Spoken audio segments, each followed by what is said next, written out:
মহিলাদের জন্য মাসআলা দেই আমরা যে মহিলারা তাদের শ্বশুর সেবা করবে, খেদমত করবে, কিন্তু একই কথা পুরুষদের জন্য প্রযোজ্য আছে না নাই? পুরুষ তার শ্বশুর খেদমত করা লাগবে না?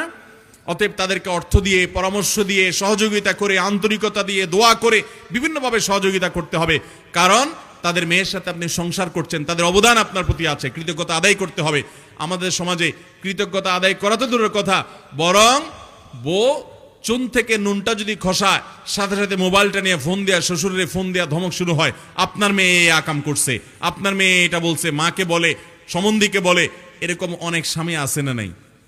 ভাইরা আমার, স্বামী স্ত্রীর মধ্যকার যদি কোনো সমস্যা হয়, নিজেরা সলভ করার চেষ্টা করতে হবে, নিজেরা সমাধান করার চেষ্টা করতে হবে।